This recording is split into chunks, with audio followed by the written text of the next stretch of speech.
Hello sir, Mahesh గారు. Hi, ఎలా ఉన్నారండి? I'm fine. How about you? I'm good, thank you. Sir, మనం రీసెంట్గా బ్యాంకింగ్ పీఓకి సంబంధించిన ఇన్ఫర్మేషన్ వీడియో చేసినాము. సో ఇప్పుడు బ్యాంకింగ్లోనే క్లర్క్ పొజిషన్స్ ఉంటాయి కదా, దానికి సంబంధించిన ఇన్ఫర్మేషన్ చెప్తారా? సో మనము ఐబీపీఎస్ ద్వారా రిక్రూట్మెంట్ లేకపోతే ఎస్బీఐ అటానమస్ బాడీ వాళ్ళు చేసుకునే రిక్రూట్మెంట్లో మనకి 2 రకాల పోస్టులకి వాళ్ళు ఎగ్జామ్స్ పెడతా ఉంటారు. ఒకటి మనకి పిఓ ప్రొబేషన్ ఆఫీసర్స్, మనము గత వీడియోలో దాని గురించి మాట్లాడుకున్నాము. ఇంకొకటి క్లరికల్ జాబ్ అనమాట. క్లరికల్ జాబ్ అంటే మనకి క్యాషియర్ లేకపోతే ఫ్రంట్ ఆఫీస్లో ఉండేటువంటి జాబ్ అనమాట. సో దీనికి సంబంధించి మనకి ఎస్బీఐ వాళ్ళు కానివ్వండి లేకపోతే ఐబీపీఎస్ ద్వారా క్లరికల్ ఎగ్జామ్ రిక్రూట్మెంట్ జరుగుతూ ఉంటుంది. సో దీంట్లో మనకి 2 పేపర్స్ ఉంటాయి, ప్రిలిమ్స్ అండ్ మెయిన్స్. అలా. ఓకే. సో అంటే ఇప్పుడు మనకి ఎలిజిబిలిటీ ఏంటంటే దీనికి ఖచ్చితంగా ఈ క్వాలిఫికేషన్ ఉంటేనే అప్లై చేయొచ్చు, అట్లా ఏమైనా ఉంటుందా? అవునండి. దీనికి మనకి ఎలిజిబిలిటీ చూసినట్టయితే ఏజ్ లిమిట్ ఫస్ట్ 20 ఇయర్స్ నుంచి 28 ఇయర్స్ మటుకే ఉంటుంది. మనకు పిఓ చూసుకున్నట్టయితే అది 30 ఇయర్స్ వరకు ఉంటుంది, +3 for OBC and +5 for SC ST. అదే మాదిరిగా మనకి క్లరికల్ జాబ్లో కూడా 28 years maximum age limit, +3 years ఏమో మనకి ఓబీసీ వాళ్ళకు ఉంటుంది, +5 ఇయర్స్ ఎస్సీ ఎస్టీ వాళ్ళకు ఉంటుంది. తర్వాత ఎనీ గ్రాడ్యుయేట్ ఖచ్చితంగా గ్రాడ్యుయేషన్ పూర్తి చేసి ఉండాలి. గ్రాడ్యుయేషన్ చేస్తున్న వాళ్ళు కూడా దీనికి ఎలిజిబిలిటీ ఉంటుంది, 3rd ఇయర్లో ఉన్న వాళ్ళు. కాకపోతే immediately after recruitment is done, interview ఒకవేళ అయిపోయి ప్లేస్మెంట్ అయితే కనుక వాళ్ళు మళ్ళీ అప్పుడు వాళ్ళ ఎడ్యుకేషన్ క్వాలిఫికేషన్స్ ప్రొడ్యూస్ చేయాల్సి ఉంటుంది. సో పీఓతో కంపేర్ చేసుకుంటే క్లర్క్ పొజిషన్కి ఏమైనా ఎగ్జామ్ ప్యాటర్న్ డిఫరెంట్గా ఉంటుందా? కొద్దిగా డిఫరెంట్ ఉంటుందండి. మనకు తెలిసిన విషయమే. పిఓ అంటే మనకి అది ప్రొబేషనరీ ఆఫీసర్, అది officer cadre, assistant manager cadre ఆల్మోస్ట్గా. సో క్లరికల్ వచ్చేసి కొంత నెక్స్ట్ లెవెల్లో, కొంత డౌన్లో ఉండేటువంటి జాబు. కాబట్టి పేపర్ లెవెల్ డిఫికల్టీ పిఓది కొంత ఎక్కువగా ఉంటుంది, మామూలుగా తక్కువగా కొంచెం మనకి క్లరికల్ జాబ్లో ఉంటుంది. దీంట్లో భాగంగా మనకి పేపర్ 1 ప్రిలిమ్స్లో ఏదైతే ఉంటుందో 3 సెక్షన్స్ మాత్రం ఉంటాయి. ఇంగ్లీష్ ఒకటి, క్వాంటిటీ ఆప్టిట్యూడ్ అండ్ రీజనింగ్. ఇది 100 మార్క్స్ ఉంటుంది. ఇది ఓన్లీ 1 అవర్ ఎగ్జామ్. ఇంకొకటి చాలా ముఖ్యంగా, అప్పట్లాగా ఇది పెన్ పేపర్ ఎగ్జామ్ కాదు కదా, కాబట్టి ఆన్లైన్ ఎగ్జామ్. దీంట్లో కూడా మళ్ళీ మనకి నెగిటివ్ మార్కింగ్ కూడా ఉంటుంది. 1/4 mark is negative, 1/4 mark is negative. అంటే ఒక క్వశ్చన్ మనం ఆన్సర్ పెడితే కనుక 1 మార్క్ వస్తుంది. నెక్స్ట్ ఇంకొక 4 క్వశ్చన్స్ అటెంప్ట్ చేసి ఒక 4 క్వశ్చన్స్ మనము నెగిటివ్ రాంగ్ ఆన్సర్ పెడితే కనుక మనకి ఖచ్చితంగా 1 మార్క్ కట్ అయిపోతుంది. దీనిలో కాంపిటీషన్ ఎలా ఉంటుంది ఈ ఎగ్జామ్కి? ఇది కూడా చాలా హైలీ కాంపిటేటివ్ ఎగ్జామ్ అండి. ఎందుకంటే చాలా most sought after job, government sector, central government job కాబట్టి ఖచ్చితంగా దీనిలో కాంపిటీషన్ చాలా సివియర్గా ఉంటుంది. మరి ఇంకొక విషయం ఏంటంటే, మన ఇండియాలో చదువుకున్న వాళ్ళు ఎక్కువ పోతున్నారు. దాంట్లో భాగంగా గ్రాడ్యుయేషన్ పూర్తి చేసుకున్న వాళ్ళు చాలా ఎక్కువ మంది ఉంటున్నారు. వాళ్ళందరికీ జాబ్ అవసరం ఖచ్చితంగా ఉంటుంది. సో ఎవరైనా కూడా సెక్యూర్ జాబ్ కోసం చూసుకుంటారు. కాబట్టి దట్టు మనకి ఇది సెంట్రల్ గవర్నమెంట్ జాబ్ కిందకి వస్తుంది. కాబట్టి చాలామంది వాళ్ళకి వాళ్ళ పర్ఫార్మెన్స్ ఏ రకంగా ఉన్నప్పటికీ కూడా, వాళ్ళ ఎడ్యుకేషన్ క్వాలిఫికేషన్ బ్యాక్గ్రౌండ్ ఎలా ఉన్నప్పటికీ కూడా దీనికి చాలామంది అటెంప్ట్ చేస్తూ ఉన్నారు. మనకి ఎవ్రీ ఇయర్ ఒక 5 lakhs ప్లస్ అప్లికేషన్స్ దీనికి వస్తూ ఉంటాయి. దాంట్లో నుంచి మనకు అఫ్కోర్స్ చాలా తక్కువ మంది మనకి జాబ్ పొందుతూ ఉంటారు. ఎందుకంటే మళ్ళీ వేకెన్సీస్ కూడా తక్కువ ఉంటున్నాయి. అప్పటిలాగా 10,000 20,000 లా కాకుండా ఎవ్రీ ఇయర్ మనకు ఒక 3,000 4,000 వేకెన్సీస్ మాత్రమే ఉంటా ఉన్నాయి. అలా.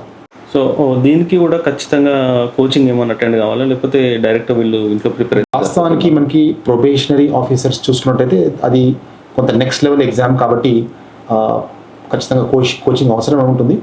ఈ క్లరికల్ ఎగ్జామ్ కనుక కొంత బేసిక్ నాలెడ్జ్ ఉంటే quantity aptitude, reasoning and English విషయాలలో వాళ్ళకి బేసిక్ నాలెడ్జ్ ఉండి వాళ్ళు సొంతంగా చేసుకునే కాన్ఫిడెన్స్ లెవెల్స్ ఉన్నట్టయితే వాళ్ళు చక్కగా వాళ్ళ స్టడీ ప్లాన్ వాళ్ళు చేసుకొని, తర్వాత ప్రీవియస్ ఇయర్స్ పేపర్స్ అన్నీ కూడా తీసుకొని వాటిని అటెంప్ట్ చేసుకుంటూ వెళ్తూ ఉంటే, టాపిక్ వైజ్ గ్రిప్ తెచ్చుకుంటూ ఉంటే వీళ్ళకు విదిన్ జస్ట్ ఒక 4 months లోపటే మనకి నోటిఫికేషన్ వచ్చిన తర్వాత విదిన్ 4 months లోపల ఎగ్జామ్ టైం లోపల ప్రిపేర్ అయ్యి ఛాన్సెస్ ఎక్కువ ఉంటాయి. కాకపోతే కోచింగ్ అనేది ఎప్పటికైనా కూడా మనకు అది ఒక అడిషనల్ బెనిఫిట్.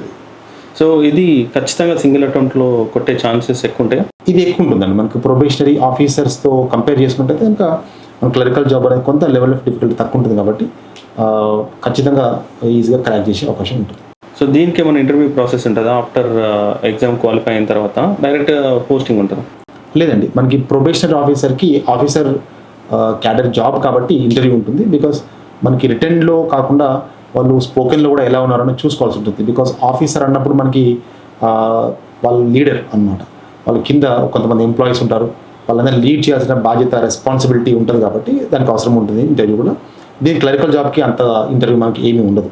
ఓకే, ఇది ఎగ్జామ్ రాసేటప్పుడు ఏ ప్యాటర్న్లో వాళ్ళు అటెంప్ట్ చేస్తే వాళ్ళకి టైం సరిపోకపోవడం అట్లాంటి ప్రాబ్లం రాకుండా, రాంగ్ ఆన్సర్ చేయడము, హరిబరిగా రాయడము, అలాంటి ప్రాబ్లమ్స్ రాకుండా ఉండాలంటే వాళ్ళు ఏ ప్యాటర్న్లో ఆన్సర్ చేయడం బెటర్? మనకు ఈ ప్రిలిమ్స్ కానివ్వండి, మెయిన్స్ కానివ్వండి, ఇందాక చెప్పినట్టు 100 మార్క్స్ ప్రిలిమ్స్, తర్వాత మనకి 190 క్వశ్చన్స్ 200 మార్క్స్ మెయిన్స్ ఎగ్జామ్ ఉంటుంది.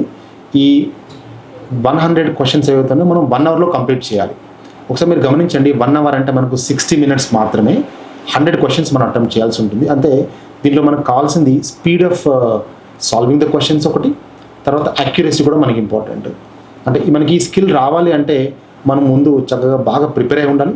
సెకండ్ థింగ్, ఎగ్జామినేషన్కి వచ్చేటప్పటికి చాలా టెక్నికల్గా, చాలా స్కిల్ఫుల్గా వీళ్ళు ఇంగ్లీష్ని ఫస్ట్ అటెంప్ట్ చేస్తే మనకు కొంత అడ్వాంటేజ్గా ఉంటుంది. ఎందుకంటే మనకు మ్యాథ్స్ క్వశ్చన్స్ని, క్వాంటిటేటివ్ యాప్టిట్యూడ్ క్వశ్చన్స్ని, రీజనింగ్ క్వశ్చన్స్ని మనము ఎంత ఫాస్ట్గా అంటే అంత ఫాస్ట్గా చేసే అవకాశం ఉంటుంది. ఇంగ్లీష్ మనకు వచ్చేసరికి కొంత రీడింగ్ ఎబిలిటీ అవసరం ఉంటుంది. దాంట్లో పారాగ్రాఫ్ కానివ్వండి, ఏదైతే ఉందో మనకి blanks, multiple choice questions blanks ఏవైతే ఉన్నాయో, క్లోజ్ టెస్ట్ క్వశ్చన్స్ అవుతున్నాయి, ఇవన్నీ చదవడానికి టైం పడుతుంది. కాబట్టి మనకు వచ్చిన క్వశ్చన్స్ని ఇంగ్లీష్లో మనం ముందే కనుక అటెంప్ట్ చేయగలిగితే నెక్స్ట్ రీజనింగ్ చేసి లాస్ట్కి క్వాంట్కి వస్తే బెటర్. ఎందుకంటే క్వాంట్ కొంత ఎక్కువ టైం తీసుకునే అవకాశం ఉంటుంది. సార్, ఇందులో మనకి క్లర్క్కి శాలరీ ఎలా ఉంటుంది? దీంట్లో క్లర్క్స్కి వచ్చేసరికి మనకి IBPS ద్వారా కానివ్వండి, మనకు 12 పబ్లిక్ సెక్టర్ బ్యాంక్స్లో లేదు SBIలో కూడా ఆన్ అండ్ యావరేజ్గా మనకి ఒక 29,000 వరకు పర్ మంత్ ఎవ్రీ మంత్ వస్తూ ఉంటుంది. రాను మనకి పే రివిజన్ కమిషన్ అప్లికేబుల్ అయితే కనుక శాలరీ అనేటువంటిది చాలా ఫాస్ట్గా గ్రోత్ అవుతాం. సార్, దీనికి స్టడీ మెటీరియల్ కానీ రిసోర్సెస్ కానీ ఆన్లైన్లో దొరికితే? అవునండి, దీనికి మనకు రకరకాల పబ్లికేషన్స్ వాళ్ళు ఆల్ అక్రాస్ ఇండియా మనకి చాలా బుక్స్ అవైలబుల్గా ఉన్నాయి మార్కెట్లో. ఏవైతే బాగా సేల్ అవుతున్నాయో ఆ బుక్స్, బాగా డిమాండ్లో ఉన్న బుక్స్ మనం తీసుకొని ప్రిపేర్ కావచ్చు. దాంట్లో కూడా మనకు చాలా క్లియర్గా టాపిక్ వైజ్గా ఆ టాపిక్ కంటెంట్, కాన్సెప్ట్ మనకు నీట్గా ఎక్స్ప్లెయిన్ చేసి నెంబర్ ఆఫ్ క్వశ్చన్స్ ప్రాక్టీస్కి ఇస్తారు. ఇది మనకు హార్డ్ కాపీస్ బయట మెటీరియల్స్ బుక్స్ దొరుకుతాయి బయట మార్కెట్లో. ఇవి కాకుండా మనకు ఆన్లైన్లో కూడా యాంపుల్ మెటీరియల్ ఉంటుంది. అది కూడా మనం చాలా పిక్కీగా, చూజీగా ఉండి నాకు ఏది రిలవెంట్గా ఉంటుంది అనేటువంటిది చూసుకోవాలి. కొన్నిసార్లు మనకి ఏంటంటే ప్రిపరేషన్ అంతా అయిన తర్వాత ఆస్పిరెంట్స్ నాకు అంతా వచ్చు అన్నటువంటి భ్రమలో ఉండకుండా వాళ్ళు ఆన్లైన్లో మనకి కొన్ని క్వశ్చన్ పేపర్స్, మాక్ టెస్ట్ పెడతా ఉంటారు. సో ఈ మాక్ టెస్ట్ తీసుకోవడం వల్ల వీళ్ళు ఇప్పటిదాకా నేర్చుకున్నటువంటి ఆ కాన్సెప్ట్స్ ఏవైతే ఉన్నాయో, కంటెంట్ ఏదైతే ఉందో, వీళ్ళు విదిన్ ద టైం, మనకి ఇక్కడ మీకు తెలిసిన విషయమే టైం మేనేజ్మెంట్ కూడా చాలా క్రూషియల్. ఎందుకంటే జస్ట్ మనకి ఒక 1 అవర్లో 100 క్వశ్చన్స్ చేయాలంటే ఖచ్చితంగా ఒక 1 మినిట్ కంటే తక్కువ టైంలోనే మనం చేయాల్సి ఉంటుంది. కాబట్టి ఈ స్కిల్, టైం మేనేజ్మెంట్ స్కిల్ మనకి రావాలి అంటే ఖచ్చితంగా వీళ్ళు more number of papers practice చేయాల్సి ఉంటుంది. సో ఇలా మనకి బయట మార్కెట్లో పబ్లికేషన్స్ ద్వారా మెటీరియల్స్ దొరుకుతాయి. లేదనుకుంటే ఆన్లైన్ టెస్ట్ తీసుకోవడం బెటర్. ఎందుకంటే మనకి ఈ టెస్ట్ అంతా కూడా CBT, కంప్యూటర్ బేస్డ్ టెస్టే కాబట్టి ఆన్లైన్ టెస్టే ఉంటుంది. కాబట్టి మనం ఆన్లైన్లోనే ఏదైనా మాక్ టెస్ట్ పేపర్స్ది సబ్స్క్రిప్షన్ తీసుకొని అది ఒక మినిమం ఒక 20-25 పేపర్స్ రాయగలిగితే జస్ట్ బిఫోర్ ద ఎగ్జామ్, మనకి ఎగ్జామ్ ఒక మంచి ప్రాక్టీస్ వస్తుంది. మనకి ఇదే టెంపో కంటిన్యూ అవుతుంది. మనకి ఎగ్జామ్కి వెళ్ళేసరికి మనకు ఆల్మోస్ట్ మ్యాక్సిమం నెంబర్ ఆఫ్ క్వశ్చన్స్ని మనం అక్యురేట్గా చేసే అవకాశం ఉంటుంది within the given time. So వీళ్ళు ప్రిపేర్ కావడానికి ఎన్ని అవర్స్ డైలీ స్పెండ్ చేయడం బెటర్ అంటారు? ఖచ్చితంగా ఇది మనం ఒక యుద్ధ ప్రాతిపదికన చేయాల్సి ఉంటుంది. ఎగ్జామ్ ఒక 3 months 4 months ఉన్నదన్నప్పుడు వీళ్ళు డైలీ ఒక 4 to 5 hours చదివితే సరిపోతుంది, ప్రాక్టీస్ చేసి సరిపోతుంది. అదే మనకు జస్ట్ ఇంకొక 2 monthsలో ఎగ్జామ్ ఉందన్నప్పుడు ఖచ్చితంగా డైలీ యాక్టివిటీస్ అన్నింటిలో భాగంగా దీన్ని ఒక 8 to 9 hours ఖచ్చితంగా చేయగలిగితే, ప్రాక్టీస్ చేయగలిగితే అప్పటి నుంచి డైలీ ఒక్కొక్క 1 పేపర్ మనం చేసినా కూడా మనకు అదే ప్రాక్టీస్ కంటిన్యూ అవుతుంది. సో డైలీ ఎంత లేదన్నా కూడా ఒక 8 hours వీళ్ళు ఖచ్చితంగా దీనిపైన ఫోకస్ చేసి ప్రాక్టీస్ చేయాల్సి ఉంటుంది. సో దీనికి కట్ ఆఫ్ మార్క్స్ ఎంత ఉంటాయి? మనకి కట్ ఆఫ్ చూసుకున్నట్టయితే ప్రతి సంవత్సరము IBPS లేదంటే SBI క్లరికల్ జాబ్లో మారుతూ ఉంటుంది. అది కూడా మనకు తెలుసు. నెంబర్ ఆఫ్ వేకెన్సీస్ని బట్టి, తర్వాత number of students appearing for the ఎగ్జామ్స్ని బట్టి కట్ ఆఫ్ పెరుగుతూ ఉంటుంది. మళ్ళీ దీంట్లో మనకి చాలా ముఖ్యమైన విషయం ఇంకోటి ఏంటంటే సెక్షనల్ కట్ ఆఫ్ అంటూ ఉండదు. అంటే ఇంగ్లీష్లో మనకి యాక్చువల్లీ 30 క్వశ్చన్స్ ఉంటాయి ప్రిలిమ్స్లో. క్వాంటిటేటివ్ యాప్టిట్యూడ్ రీజనింగ్కి 35 ఉంటాయి. 30 మార్క్స్కి ఒక కట్ ఆఫ్, 35 మార్క్స్ క్వాంట్, తర్వాత రీజనింగ్కి ఇంకో కట్ ఆఫ్ అంటూ ఏమి ఉండదు. టోటల్ మార్క్స్ పైన మనకి డైరెక్ట్ కట్ ఆఫ్ ఉంటుంది. టోటల్ 100 పైన కట్ ఆఫ్ 100 పైన కట్ ఆఫ్ ఉంటుంది ప్రిలిమ్స్లో. ఈవెన్ మెయిన్స్లో కూడా మనకి ఆ 200 మార్క్స్ పైన కట్ ఆఫ్ ఉంటుంది. సెక్షనల్ కట్ ఆఫ్ ఏమీ ఉండదు. కాబట్టి మనం గమనించాల్సిన విషయం ఏంటంటే ఇక్కడ మనకి కట్ ఆఫ్ మనం ఎన్ని ఎక్కువ నెంబర్ ఆఫ్ క్వశ్చన్స్ యాక్యురేట్గా చేయగలిగితే అంత మనం సేఫ్ జోన్లో ఉంటాము.